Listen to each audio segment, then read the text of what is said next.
Not too far away, and not too near, lies a place that feels like a soft, warm blanket, the kind that still holds the memory of a hug from someone you love. A place where every thread is a story, quilted from memory, imagination, and spirit.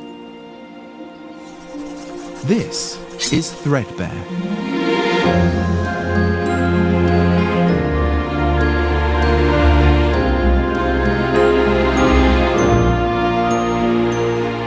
There are villages of yarn, towers of thimbles, hills of blankets stacked so high they might pass for mountains. There are tiny people, no bigger than a pinprick, who live in pockets of paragraphs, forests of tall tales, and quilts stitched together entirely from stanzas.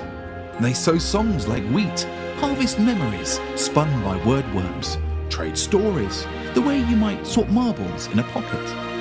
But every story needs a keeper.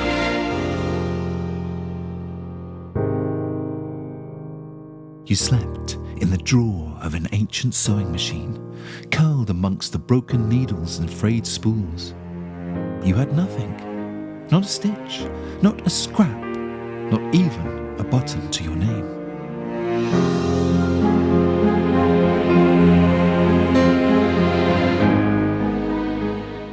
But then the first stitch whispered apart in the dark, followed by another, and slowly the fabric began to unravel. From the edges crept the void, pulling at loose threads, unmaking patches, leaving only silence and holes.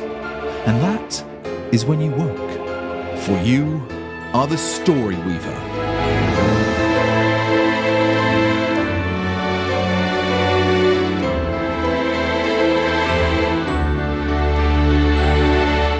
Through story quests, you will gather threads and restore what has been lost, dreams recovered, sorrows faced, worlds rebuilt, one story at a time. Every quest a patch, every story a stitch placed back where it belongs. From the warm hearths of Frey's End to the edges of the void itself, Threadbare is more than a place to explore. It is a living world, open, unfinished and waiting. Built by players who become creators, every quest you see was made by someone like you. This is your invitation. Play the world and then help build it. Join us in building the game.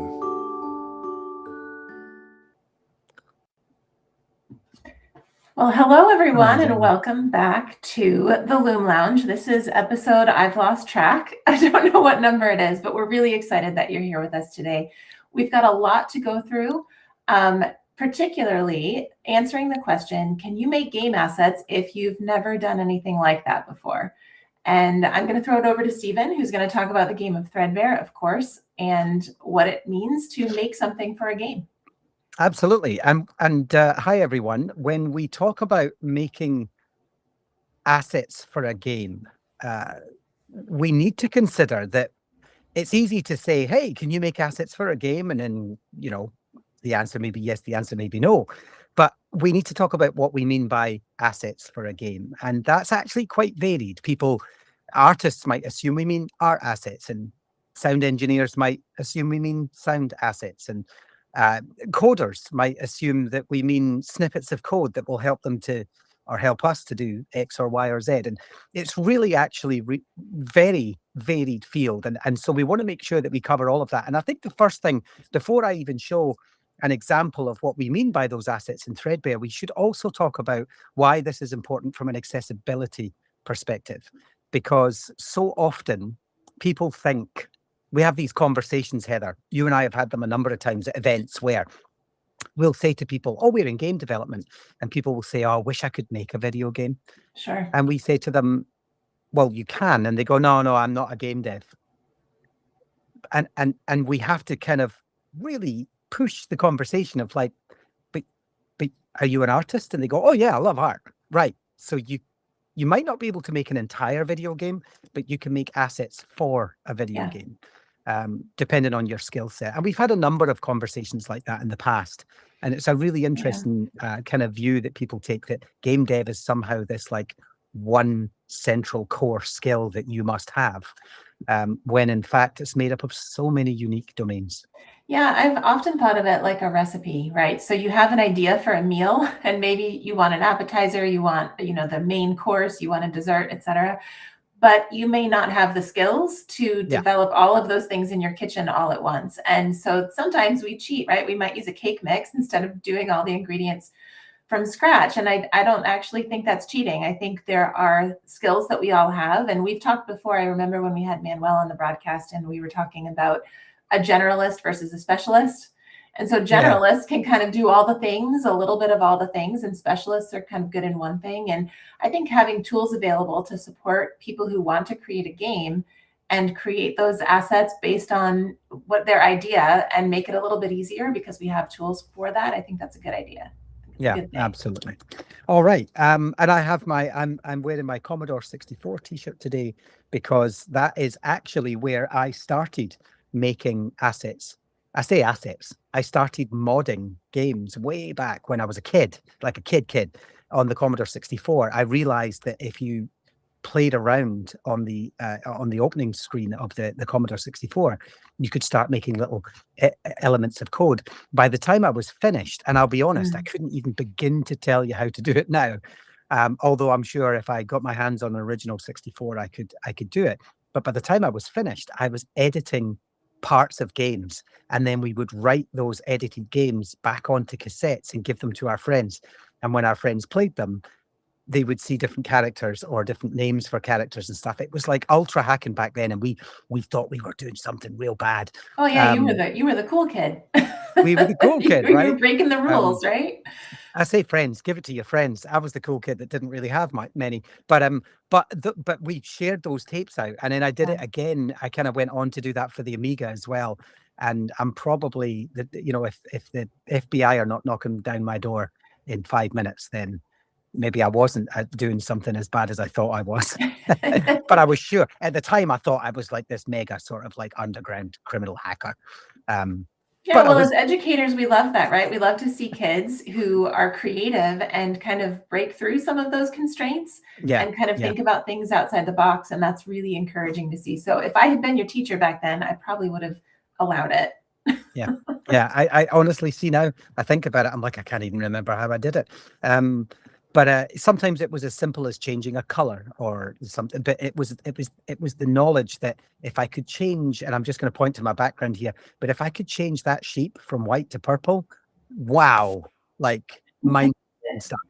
And so let's explore that. The first thing I want to do is take you into Threadbare. We're going to run around phrase end, and we're just going to talk about some of the things that we can see. So if I jump in here and start having a little look around, I mean, the first thing we see are the character that I'm moving around. And the so Storyweaver.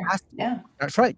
And as an asset, Storyweaver is as far as assets go, Storyweaver is actually a unique little collection of those, because first of all, the Storyweaver is a graphic asset in itself. There was the process of concept drawing that was like, what should the Storyweaver look like? The Storyweaver actually had longer legs and a purple cloak on to begin with, and then but ultimately became this little asset here. And we went through a bunch of iterations on that, and we kind of the Storyweaver had hair, then didn't have hair, then had long hair, then did or didn't have a helmet.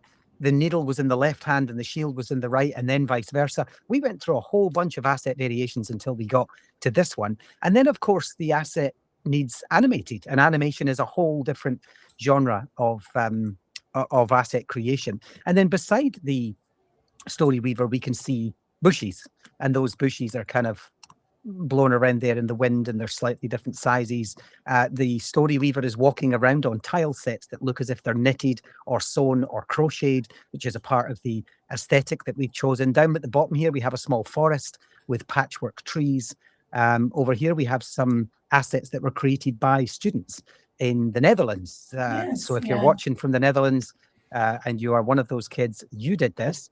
And Stephen, I've got Yeah. on my screen the concept art for the Story Weaver. Do you want to Let's show swap that? over to that. Yeah, absolutely. Let's Yeah. swap over to that.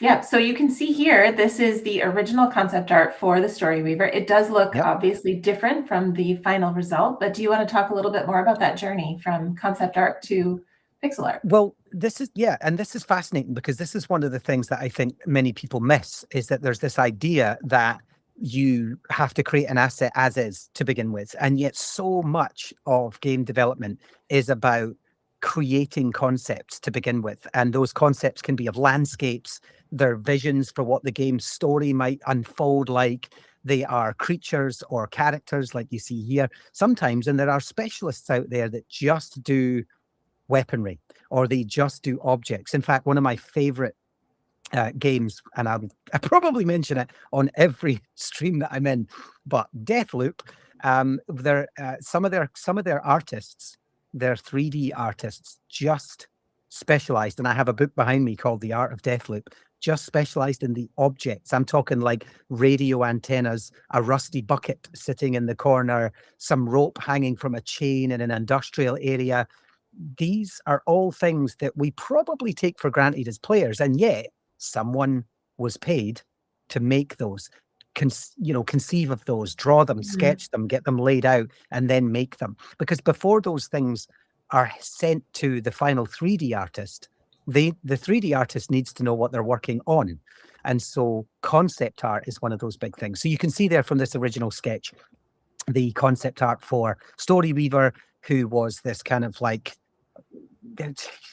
makeshift threadbare knight-like character with a needle, a button, and a thimble for a helmet, with some kind of threadbare cloak and clothes on there.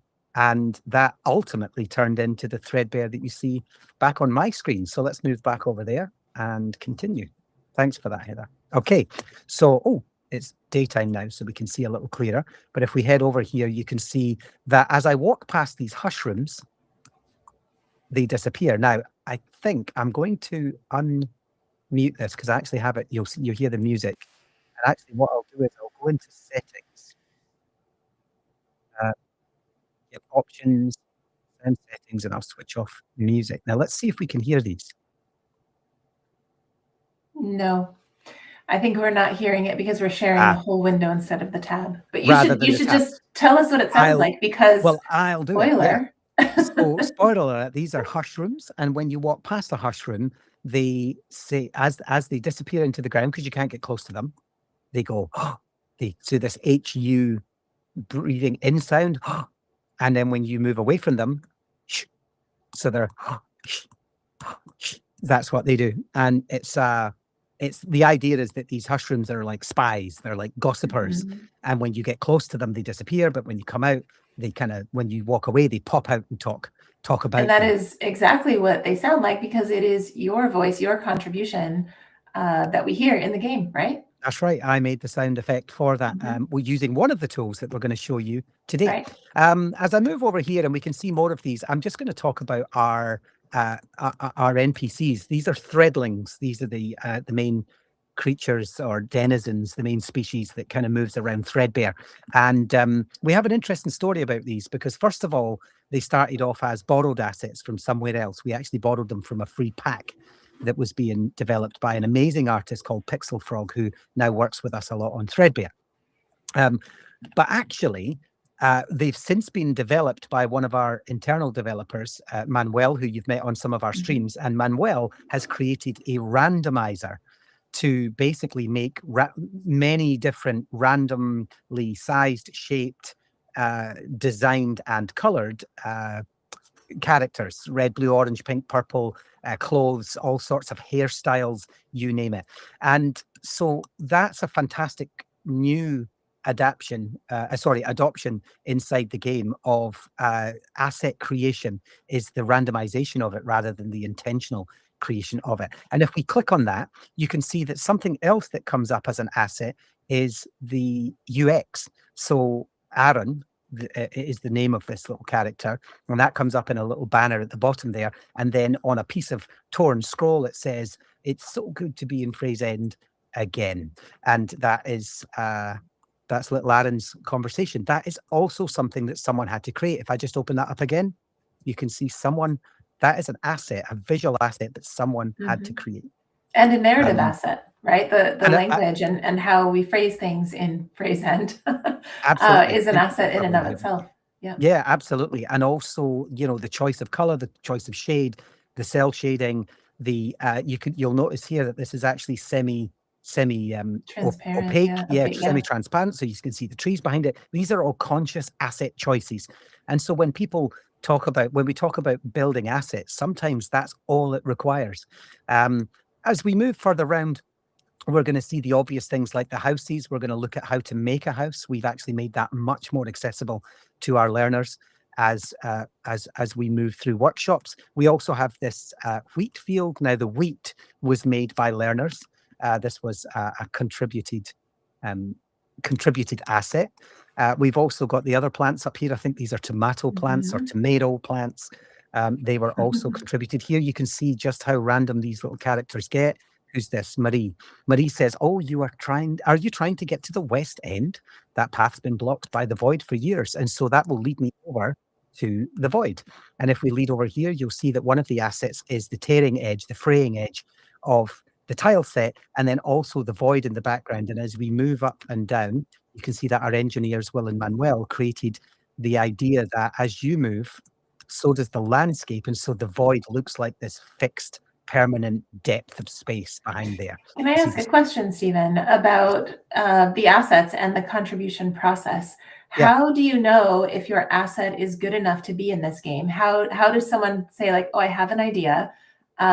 What makes it good enough to be in Threadbare? Well, let's talk about that actually when we come to, I want to take you, Heather, through the pixel stitch, which is the art of making something using a pixel art editor. And we can talk about the rules of what it looks like. Now, to be honest, for the lore quests, we're much more strict about this. Lore quests are the quests that sit within the world of Threadbare and require you to use the rules of Threadbare creation, Threadbare narrative, Threadbare lore, that kind of thing.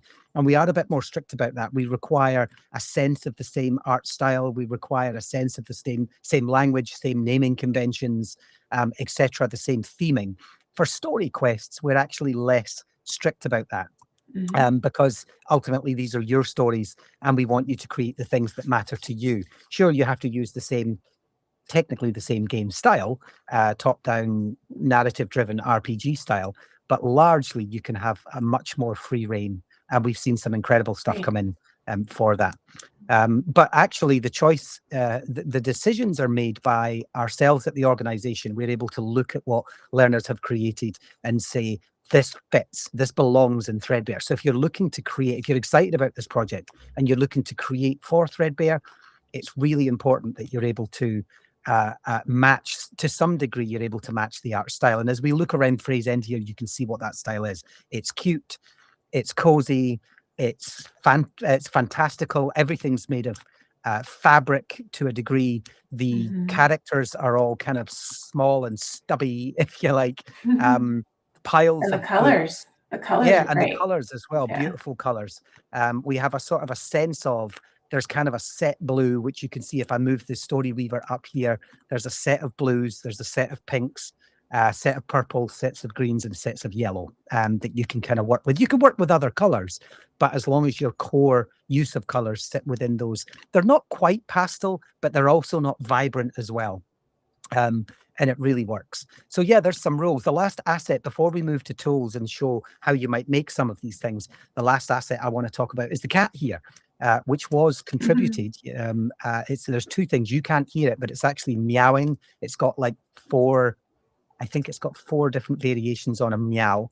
And it's actually made for us. It was made for us and put into the game to honor our game producer and her cat, which was a lovely thing to have added. And so there's so many different ways in which the assets work around here. Characters, creatures, lighting, even the lighting, you can see there's a slight glow around all the buildings.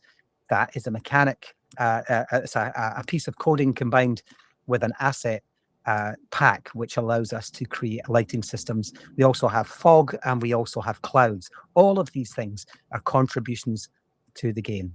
And so let's have a look at Great. some of these tools. If we swap over, let's move to the first, which makes sense, which is the Whispering Well, and we'll talk about that. I'm going to pass that over to you, Heather. Great. So if we can share my screen, the Whispering Well has been very exciting. We released it about 4 months ago. And since then, we have had learners generate 550 story ideas using the Whispering Well. So I'm going to go over to the actual Whispering Well. And Stephen, walk me through this. How do I use this and what is it for? Okay, so what we've done is well, first of all, let me talk about why we created this.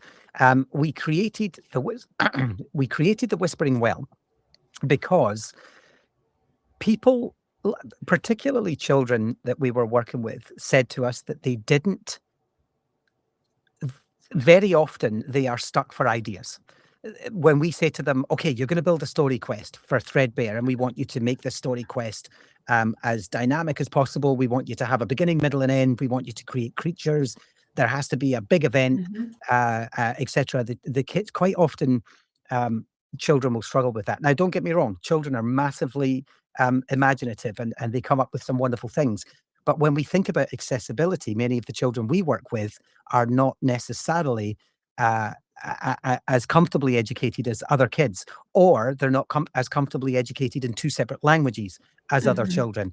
Maybe they're doing Threadbare and it's not in their native language, or they are doing it in their native language, but they haven't been given the opportunity to do much creative writing or stories. There are children out there who struggle with things like dyslexia, for example. And so what we try to do is make these tools as accessible as possible across all fronts of accessibility. And so this is one of them. And the reason we have this one is to allow learners to create a story quest starter. It's what we call a story starter. So when they go, I don't have any ideas, we're like, okay, I tell you what, that writer's block problem. Let's get organized and see if we can. Let's get organized and see if we can fix that. And so this is what we've done. So looking at the screen, we have the opportunity to look around at the background. Now, unfortunately, I'm just going to say this out loud. My computer has frozen. And I'm just going to double check. You can all still hear me. I can see. We can hear you. Yeah, absolutely. And so my screen's working. We see you, but I think you're not moving anymore. But that's okay. We can hear you. All right. So, I seem to have an issue, but that's okay. All right. So the screen that you're seeing in front of you is a piece of phrase end, and it's like a picture of phrase end, which I just took you through. But we've added a Whispering Well, which is where you basically. Yeah, you go to the Whispering Well with your mouse, and then the story weaver is standing behind it. And the lore is that you whisper into the well your idea for a story. You say, I need to do a story, and I have this one idea, or I have no ideas. You just basically whisper and you say, help me. And it gives you a story starter in the form of a what, where, when, and why. No, where, what, where, when, and you tell me. Well, let's see. So I'll go ahead and open the well, and I will see what pops up here. It looks like a who, a what, a when, and a where. And so my first result, and I noticed that I'm on the Threadbare category, so it kind of defaulted to Threadbare, and I can see the who is a being of pure felt. Wonderful. The what is stitches together a broken heart. The when is at the shearing spring. And the where is in the jungle of tangled vines and threads.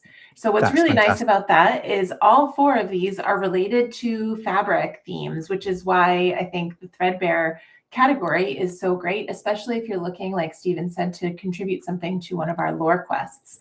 If you're looking to really align to the lore of the game.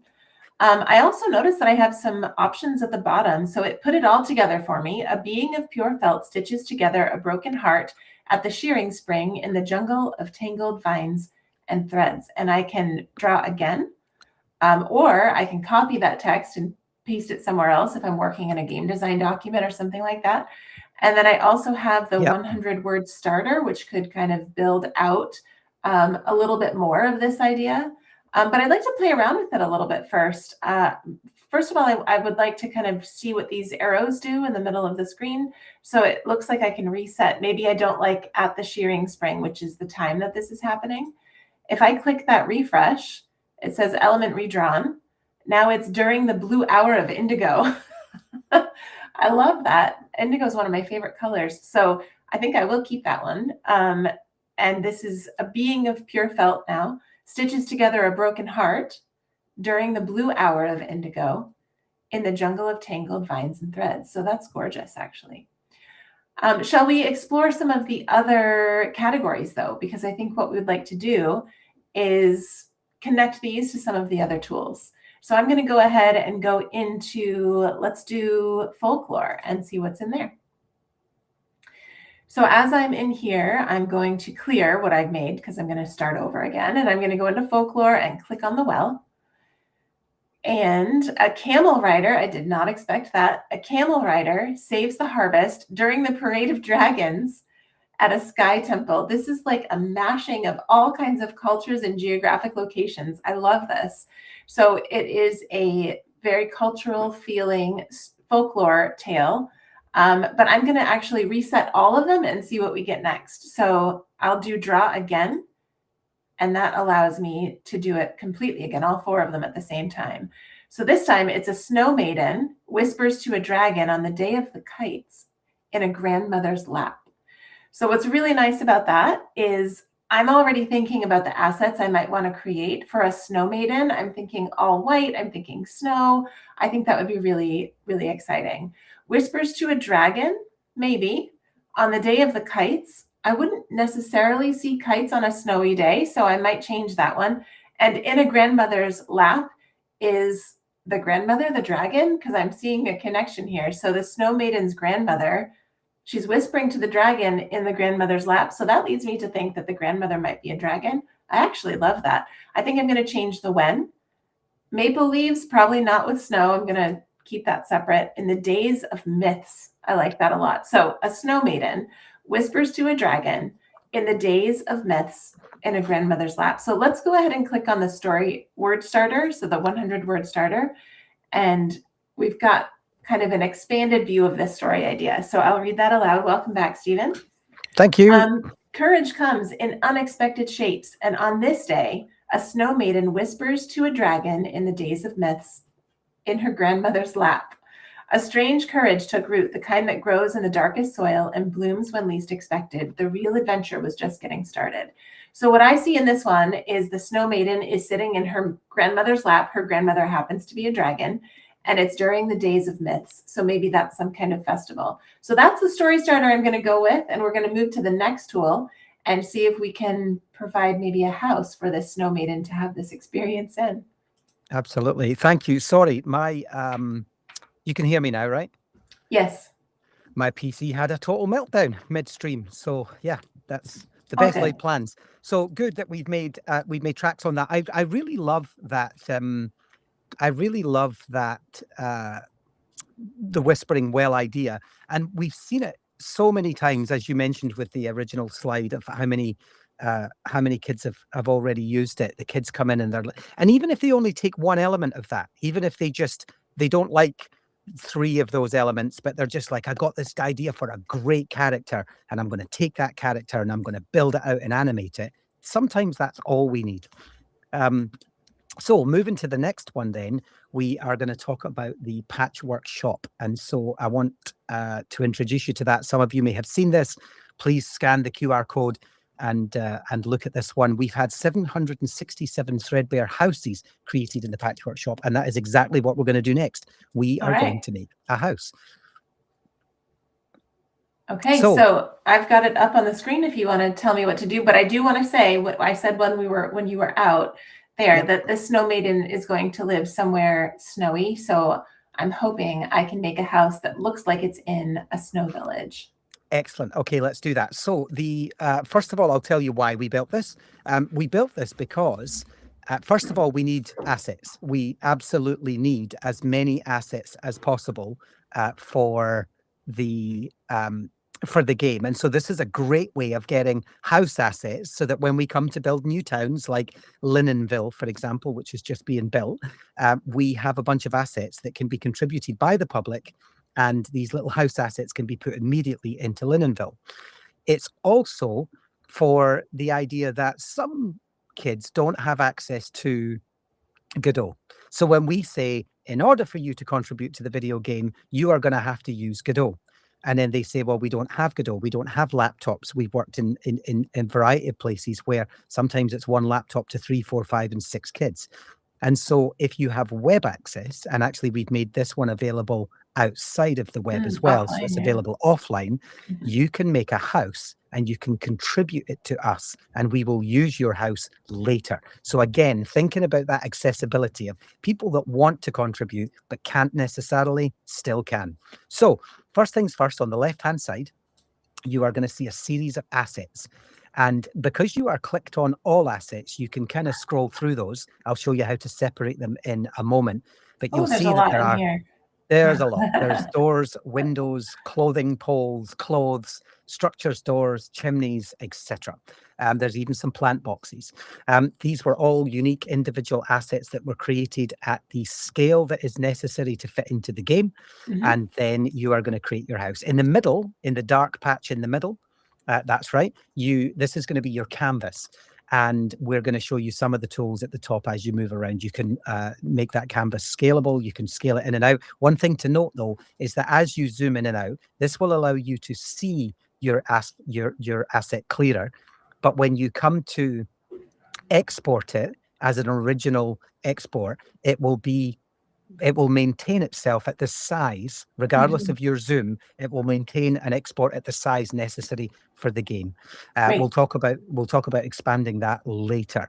In the meantime, I want you to choose a structure. So if you click on structures and lower that, and you'll have wood and stone, and you can go in and choose 3 types of wood and 3 types of stone. And the reason I say 3 is because I created these assets and I made sure that there are 3 types of patchwork roof. So if we look at this one, for example, you'll see that it has the 4 little dots in the middle patch. If you were to click another one, Heather, just any random one that doesn't belong in that set, there we go. You'll see that, and put them side by side, you'll see that they're different patchworks. So depending on which type of patchwork you like, you can use that one. To get rid of that second frame, you can see that you can get rid of the layer on the right-hand side just by clicking the red bucket. Great. There we are. All right. Okay, so I've chosen, I chose a white house. house because I think that I want that to be kind of snow covered because she's a snow maiden. So I think her house needs to look like it is in a snowy area. So that is why the white roof. Excellent. All right. Next, you are going to choose a door. Wooden doors and stone doors. So now that you've chosen a wooden house, it kind of makes sense to have a wooden door, but you never know. There are different types of doors in there. So there are rounded doors and there are also square frame doors. When I say square frame, they're kind of rectangular. They're more edged than the rounded ones. So I've chosen a red door. I think that's welcoming. So I think that the grandmother dragon that lives inside this house would be very welcoming. And so while there's snow on the roof, it's kind of a safe haven. So I'm wonderful. Now choose windows.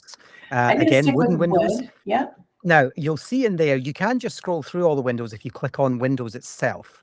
At the top there, and you can scroll through them all. This is what I tend to do, but otherwise you'll see that there's lots of variations of windows. There are roof tile windows, flat roof tile windows, wall windows that are open with the light on, wall windows that are open with the light off, and wall windows that are closed. So there's many different ways that you can play around with this. I see that you found a roof window with the light on. So someone's upstairs. Yeah, so I think there's 2 rooms upstairs, and I think maybe the snow maiden and her grandmother are in the room with the light on because they're having a conversation. All right.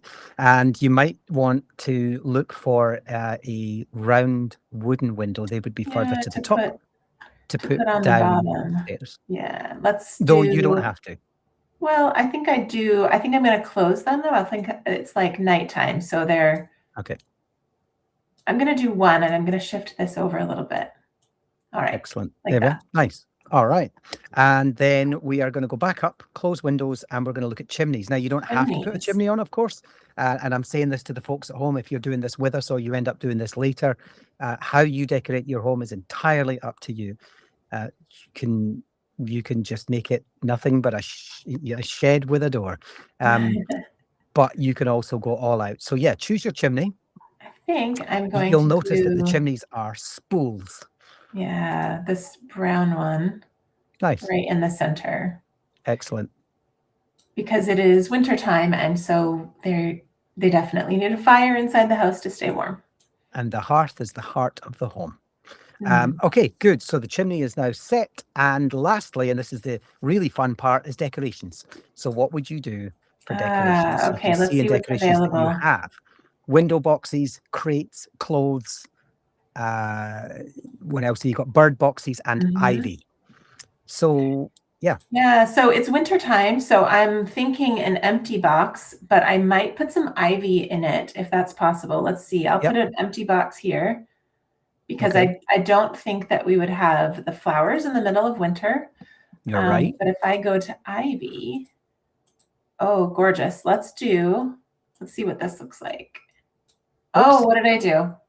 Help me You out. moved, yeah. So you moved the house instead. You selected a layer that Yep, wasn't the ivy, it was the house. So you just have to I move the see. house back. So if I can move it back, or I can do undo here. Yeah, yep, that's right. And you can Um, undo up to 10 times. Great. So it's because I had selected kind of the wrong thing. That's a little too big. I'm going to delete. I learned how to delete by going over here. I'll delete that one and get the small ivy. Okay.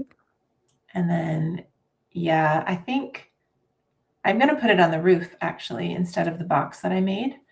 Excellent. And I'll put some over here. I'll put 2 over there. Now I thought I had clicked one. Let me click it again. There we go. All right. I've got some Lovely. ivy and an empty window box. I think I'm ready for looking at some of the other things. So this is a house of a grandmother who's a dragon. So she probably has some food. So I'm going to go to a food crate. Mm-hmm. Let's see. I'll do a bigger one off to the side, and maybe it looks like a shorter one in front. And I don't know what dragons eat, but it's yellow. Gold. That's dragon's gold. Oh, Dragons perfect. hoard gold. Well, there we go. I don't know if they eat it, but they hoard it. That's for sure. No. Okay, good. And then further down, you have things like washing lines, Oh, the bird clotheslines. boxes. Okay. Yeah, clotheslines. So I'm going to definitely put a clothesline here. I can't Now, quite see that black line. okay, so one of the tools that you have in the top corner, if you look up at the very last icon on the right-hand side, is this, yep, that one there. If you click on that, you get a white background. Now, that doesn't export with a white background. It just allows you to see Makes it easier for me clearer. to see. Yeah. Great. So I have a clothesline, and we still need to dry our clothes in winter. Yes. But I think what we need more than anything in winter is some socks. Yep. Because it's cold. So I will do a pair of purple socks. Wonderful. There we go. And what else do we have? A shirt. Let's do, and this is just regular cloth. So this is like Just a blanket. regular cloth. Yeah. Let's do that. And just like a warm blanket. There we are. Great. Excellent. Good. Okay, I like that. And are you finished? Do you think? Yeah, I think so. Maybe a bird box. A bird. Yeah, let's get a little bird box up. I'll do it. That has snow on the roof as well. And I'll put it maybe right at the top of my clothesline pole. Lovely. Yeah. Lovely. All right. Now, I just want to take a moment to pause on this and just reflect on what's happening here. In just 2 tools, we've been able to determine a story and create characters and places. So we've got a snow maiden whispers to a dragon in the days of myths in a grandmother's lap. And we've also created a scene or a house in which this story would take shape. And both of which are contributions to Threadbare once submitted. Now, if you're ready, first of all, you can just click on Export PNG. And what that will do is that will automatically export the correct size of PNG up into your downloads folder, ready for you to then send to us. But if you wanted to upscale it for social media, say you were like, I've made this amazing house and I want to put it on social media and I want to tell everyone my story, you can, or any other, you want to print it out or you want to send it somewhere, send it to your teacher or have your teacher, as a teacher, send it to your students, you can upscale to 2, 4, or 8 size. And once you do that, it exports again and it gives you a much larger, it kind of upscales and gives you this beautiful, sizable version of it. I will have to put this on my LinkedIn. Yeah. Now, the last thing you can also do is you can click on the button at the bottom that says add to phrase end. Do we want to do that? Do we? Yeah, sure. I think there might be some Absolutely. stuff in there from our last. Absolutely. So the access code for that is home sweet home. Apologies for my Capital keyboard. I know H, it's capital loud. S, capital H. And when you enter phrase end, you will find. Oh no, it's empty. It's been emptied. But if you wanted to run this with your class, you could. We basically have a little blank phrase end patch here, and you can then move your house around. So show that happening. That's great. So I like it there, but I'll move it maybe over here. And what will happen is if you do this as a class, you will find that lots and lots of them appear. You can only move your own. You take a slot. When you're finished, grab a screenshot, and then we clear this. There's only one version of this. We clear this regularly, so please feel free. In fact, if anybody's doing this with us at home, we might see them appear. Oh, that'd be great. Yeah, that would be really fun, actually. I've chosen to put mine up in the north because it's the coldest. Maybe over here, actually, kind of the coldest region. So we're gonna go with that. Oh, there we are. Oh, someone else. I've got a neighbor. I've got a neighbor. That's exciting. There we go. All right. So we got a little house with a blue door, which is not moving yet. So whoever's it's moving around. We'll see if they want to be neighbors with me or not. Yeah, we can maybe revisit this later and see what's what. See if others have come in. If you do want to do that, let's share the QR code for that again. And let's make sure that, there we are. Let's change. So if you do want to join us in phrase end, it's scan the QR code from the screen. You can do this on a mobile or you can do it on another device. Make yourself a little house and then add it to phrase end with home sweet home. All one word, capital H, capital S, capital H. If you're on a PC, the address, the URL is at the bottom of the screen right now. So threadbare-patchworkshop.lovable.app. It is worth noting that these were made with a tool called Lovable. And that is an AI-assisted tool so that helped us speed up production of this and allowed us to tailor it so specifically to the game of Threadbare, which has been lovely. Yes. Okay, so we now need to move on to the next tool. And so what is that next tool? It is Pixel Stitch. Okay, so our Pixel Stitch tool, and here's another QR code for you to check this out. Our Pixel Stitch tool is about creating very specific pixel art assets that fit with, remember we talked earlier about the theme of Threadbare, keeping with that cozy top-down RPG style, cell shaded with a black outline, all of the things that you see in our backgrounds here, all of that. So let's begin. We've had 1,436 pixel art assets created with Pixel Stitch by learners so far since March. So I'm going to create something for my story, right? With the Pixel Stitch. So my story is a snow maiden whispers to a dragon, which happens to be her grandmother, in the days of myth in a grandmother's lap. So I think what I really want to make for this is a dragon's egg. So Excellent. If we could go to the Pixel Stitch here, and I'll expand my screen a little bit so that we can see the whole thing. All right, so I am in the Pixel Stitch and I want to create a dragon's egg, but I do not consider myself to be like a stunning artist or anything. So I need to know how to do this.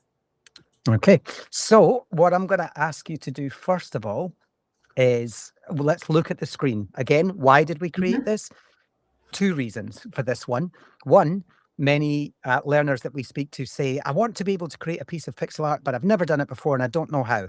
And then we send them to other pixel art apps online, and there's too many tools.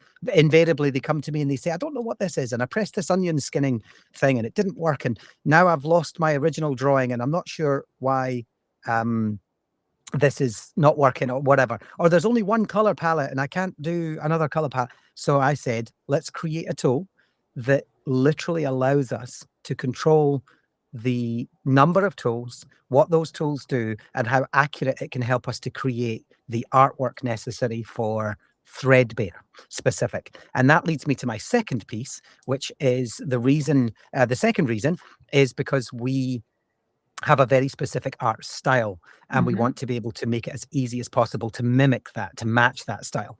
And so in the very center, you have your pixel art piece, and you can change that at the top. You'll see 16 by 16, 32 by 32, 64 by 64, and 128 by 128. And you will find that that one makes me feel dizzy. Yeah, That's it's so a lot. many There's a tiny lot of squares. artwork going on in there. 64 by 64 is the houses, if I'm right in saying. I think that's the houses. Yeah, I think so. 32 by 32 is standard assets, and 16 by 16 are small assets. 128 by 128 is when we want to do something large like the Loom. The Eternal Loom. I believe the library will be made in this size, etc. That sizing is really important, though, because if you think you can just go in and create something that's 512 by 512 pixels wide, by 512 by 512 pixels, that's not going to look at all like it belongs in Threadbare, and probably won't be accepted, certainly as part of the lore quests. Then you have other tools at the top, like drawing, filling tools, the usual stuff, draw, fill, etc. What's that one? Fill connected area with current color. It's the fill bucket. Yeah. That's the fill bucket, etc. And you have an eraser. There's all sorts of things in there. Currently, we are only going to try and use the two, which is pencil and fill bucket. Okay. Skipping over to the right-hand side now, you'll see that there are 4 color palettes. Now, those color palettes, you can choose whatever color you want. If you go up to the top and you click on the bar of color, you do, oh no, sorry, the square. Click on this. The bar gives me a choice. I can, it's not, I see it's not showing up in my preview. Showing. When I click on the bar, I do get the option to select from like all the RGB codes. Like I can, the whole rainbow is there for me. Yeah, absolutely. 256 million colors or something like that you can choose from. It's wonderful. Okay, you can do that. But we have made it easier for the kids by selecting a range of colors in line 1 below. There we are. So just click on the yellow or the purple or whatever. And then you'll see that they are named. So the first is color. That's your base color. The second is shade 1. The third row is shade 2. And then the third is highlights. And what this should allow us to do is create very quickly a basic object. And we're only going to go for, well, I'm going to let you decide, but go for something. I'm going to draw the egg. So you're going to draw that. Draw the egg. Oh, this is a dragon's egg. This is the dragon's egg. Okay. Go for it. Okay. I'm going to undo a little bit there because it's not symmetrical, but maybe it doesn't need to be. Does it have to be perfect? There is a tool that you can use for that. So you can further along to the right, you can flip horizontal. So what you could do is you could do the egg, and then you could draw again on a separate layer and then flip it. You could do that. That's a bit convoluted for this one, though. You might just want to measure it out. That's a little better, I think. I'm kind of rounding it out. With the gridded background, which I believe you can switch off. Yeah, there's a switch off the grid. You can with the gridded background, you can measure exactly. So you could make sure if you took the time to do it. So you're going to switch to the fill tool and fill. Yep. Excellent. That's excellent. Now, what I'm going to ask you to do then is at the end of each of those palettes is the color black. Okay. There we are. And I just want you to make the outline black. Should I go around the outside, or should I do the last, like? I would do around the outside. Around the outside. Okay, let me go back. Now, one thing that's really important to keep in mind here about art styling for Threadbare is that Threadbare is, even the art style is Threadbare by its very nature. And so you don't have to worry about it being perfect. It actually looks quite rough. If we look at the hush rooms, the bricks, the trees, the patchworks, the houses, everything's slightly rough. Good, because that is slightly rough. And actually, one of the little neat things that we do is sometimes we just, if you take your eraser, we might want to, in the top left, just take two of the black bits out. 2 of the black bits out. Oh. Like that? A bit more. Take another one out. And then take the other one out. The middle one, the little one that you didn't take out. No, the standalone one. The standalone one. I'm going to put the black back in, and then you tell me what to do. Okay. Okay, so you're going to use This the one right eraser. here, right That here. one, that's it. Yep. And then you're also going to take the two to its left out. Right here? Yes, there. Now, the reason for that, you might not like that and you might want to put them back in, but quite often in Threadbare, the lines are not finished on one side, or they're thicker on another side. They might be slightly thicker in places. So we encourage imperfection. We encourage roughness and imperfection, and almost like it's been base sketched. That's all. So you may or may not want to do that. Now, the next thing you want to do is you want to then take the yellow that is shade 1. And depending on where the light is coming from, I would probably think it's the top. Yeah, top left. You're going to make the bottom right, you're going to give it a curve, like a shaded curve. You're going to make it quite deep because you're going to have another shaded curve coming in here. Like that? Excellent. And then maybe a bit further up the side. It's up to you, though. I'm just guiding you, but it's up to you. All right. You happy with that? Yes, I'm very happy with this. Okay, now you're going to take the third and you're going to make that just at the very edge again. But this time more shallow. There we are. Like that? Yep, exactly. I'll go down here too. Okay. And then you are going to take the highlight and you're going to do the top right. Top right over here? Sorry, top left. Or sorry, where the sun is shining. Okay, like there that. Exactly. And then you're going to take white, pure white. That's it. And you're just going to add a couple of dots in there. Pop and pop. There we are. There is your dragon egg. That's great. Or a lemon. It's a dragon egg. Thank you very much. And it's nice and bright because it's the dark of winter. But I think there's some myth about this dragon egg that is important. I'm not sure what it is yet. Well, so, I mean, you could go a bit more detailed and put like a pattern on it or something. But for the moment, it's up to you if you're finished. But if you're finished, we can save and submit. Well, let's be finished because we have about 7 minutes left and one more tool to talk about. And I want to make sure we have time for that one. So now let's look at some of the tools that you can export. So if we go up to the second line of tools, before we save and submit, if you hover over that one, that's import. So you can import images and copy over them. But the next one over is export as a PNG. So you're going to do that. You're going to export that as a PNG. And that is now in your downloads folder and is ready for you to submit or add to the game. If you've already downloaded this as a repository and you've branched our game, you can add it immediately into Godot and you can start playing with it.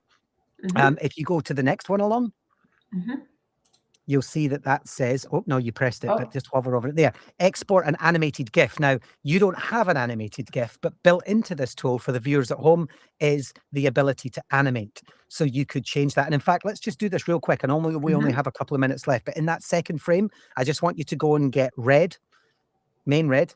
Make sure you're on the fill button. And then fill that. Yep. Then go down and get the next red and fill the next bit. Pop. Exactly. And then pop. Get the bottom. Get the very bottom. There we are. Dash, dash, and dash. And now if you press play down below. Right here. Yep, that's it. If you press play, you'll see, you need to get rid of those. I'm going to get rid of, I've got some extra frames. Extra frames. You now have a flashing dragon's egg. There we go. So now you have there's a story there, I'm quite sure. Exactly. The ever-changing egg. And so that would allow you to save as a GIF. And if you click save as GIF now, you'll find they moved slightly. Oh, they're over here now. Just further along, yeah. And it was save as GIF. That was the one. And now you've saved yourself a GIF. You can also save as a sprite sheet. And what that does as a sprite sheet is the way that you animate sprites in-game. And that's along towards the end. Okay, so now you've made your egg, you've made your house, you've made your story. We have one last thing to do. So let's move on to the next piece. So this tool is called the Melody Loom, and we've had 647 music and or sound effects created with the Melody Loom. Okay, so folks at home, feel free to scan that in. and you can play around with this. Now, we've tried to do a lot with this. I'm not entirely convinced this works, this tool, but we'll see. This, but for the purposes of this exercise, I'll show you some of the more basic things that we've added to it. So let's move over to that. Excellent. All right. So first things first, you have 3 separate tools in here. The first and most important is the waveform editor, which is the one that was automatically opened there. This is, for those of you at home that already know Audacity, and there's other tools like it, you can simply record into here and you are able to manipulate that sound, change the pitch, tone, copy, paste, repeat, change reverb, etc., and then export as a WAV. It's WAV files that we accept, and it's WAV files that this works with. And so first things first, if you have your microphone set up, and again, I don't think we're going to be able to hear this, but if you record something, there's a record button at the top there. You can also import immediately, but right now we're going to press record, and you're going to just record a sound for your egg. Yeah, so it's cracking, right? So I'm going to try like a crackling of paper. So I'm going to take this piece of paper that I have, and I'm going to crackle it in the microphone. Perfect. I'm getting a pop-up that's asking if I want access to the microphone, so I'm going to allow that. Yep. Okay. Oh, press play. Yeah, we can't hear that, but it's actually really good. That's good. We heard I can, and it's good. Live. Yeah, no, it got it, and it's nice and loud and nice and crackly. Now, what you can do is you can take drag your mouse over that whole selection, and that's it. You can take it, and then you can copy it. So that's just Control C, and then if you go to the end of it, there, and press paste, you should do it. There we go. So now you can do it twice. So you can play around with this. You can delete things. You can zoom in, zoom out. You can maybe if you didn't like the last little bit of the crackle, you can take it out. You can close gaps. You can repeat things, etc., etc. The next thing I want to show you, because we only have a few minutes, but you can also add, if you go down to your sequence grid and open up the sequence grid, this is a sequencer that allows you to play with melodic notes or sound effects. So we're just going to play around with that. Just again, we're not going to hear what you're doing, but if you just highlight those, these are all across the notes of a piano. If you double click on one and triple click on one, you can extend the note time up to 8 exactly. And then when you press play this time, I'm hearing all of that. It's a shame that you all can't hear that. Yeah, I bet it's a masterpiece. Delightful. And so now that you have made that, you can also add that to the sequencer. Oh, I see this button, add to waveform. Waveform. So you click it, you've now got it in the waveform with your crack at the end. So you can play with little tunes, you can add your own sound effects. This is the tool that I use to make the hush room sound. So for those of you playing Threadbare, when you hear that sound, it was just me with a microphone. And this is the tool. When you're ready, back up to the waveform. At the bottom, we also have, one more thing. We also have realistic sound effects. And again, we're not going to be able to hear that, which is a shame because of the way we have shared this. But you've got water, wind, earth, fabric, dogs, cats, horses, storms. No dragons, though. No dragons. I had to make my own. That's okay. Well, Fire, there's maybe, some really nice ones of fire, exactly. Or storms. There's some rumbling and storms, which could be a dragon. And again, you can choose that. You can add to the waveform, and then it's in there. So that's fantastic. Nice. Excellent. Okay, now that you've done that and you've finished your wonderful kind of amalgamation of sounds, you click export as WAV. And you will get a download of a WAV of your sound. So now, if we've used all of these tools appropriately, you have a story starter of a what, when, where, and how, and 100-word story starter. You have a house that that sets the scene. You have a dragon's egg as an asset, and you have a sound effect of the dragon egg cracking with a small melody. Yes.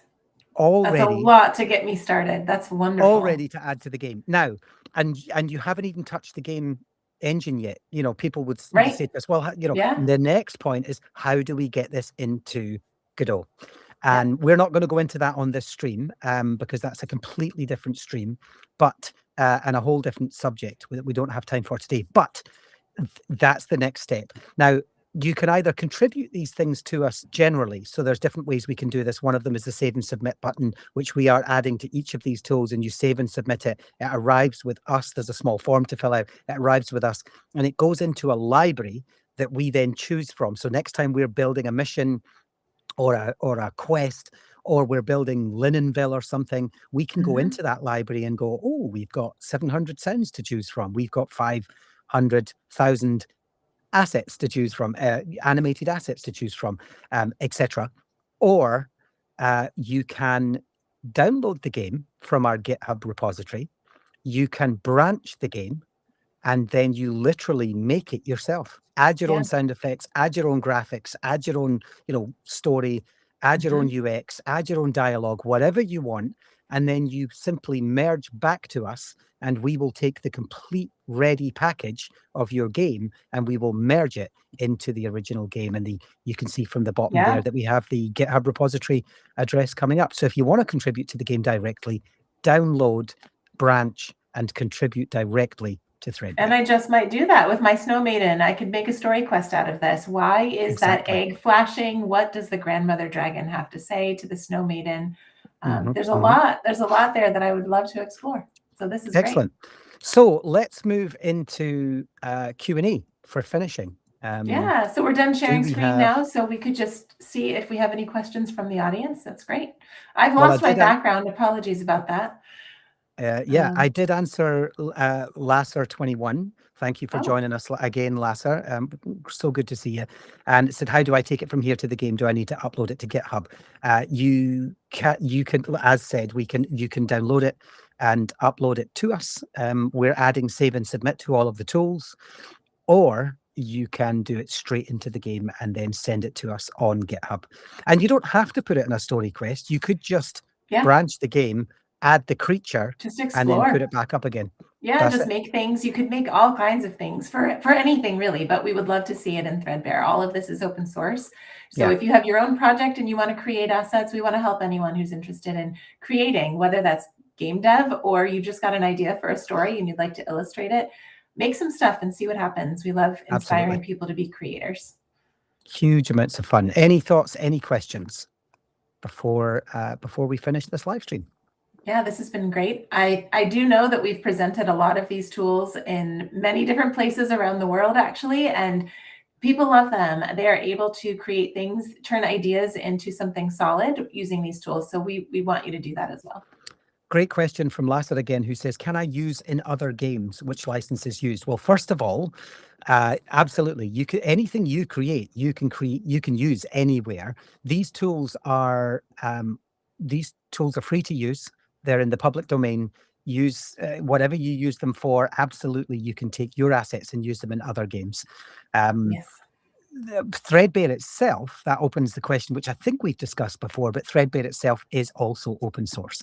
And so you can, whatever you contribute to Threadbare, be prepared that other people might take your idea. You might make a bat, for example, and someone's like, oh, I'm going to take that bat and I'm going to change it slightly, animate it slightly differently, and I'm going to redeploy it for my story quest. That's okay, because you can do the same. You can take someone else's creation, you can mash it up a bit, change it, borrow it, take it somewhere else and use it. That's okay, because what we're trying to create here with Threadbare is an open opportunity for contribution to everyone. And I go back to our conversation about accessibility. This is really about making learning and asset creation as accessible as possible for everyone anywhere in the world. Everyone belongs, and play matters. Right.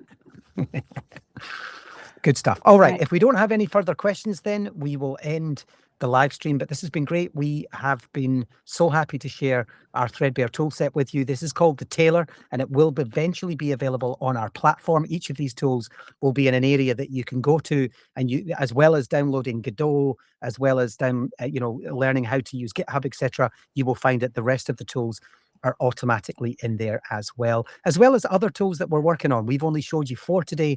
There are actually we've got more in the pipeline we are making. And again, if you're interested in making your own tools, we vibe coded all of these tools specific to our needs using Lovable, and there are other vibe code tools available, but check out lovable.dev. That's the one that we are currently exploring. Great.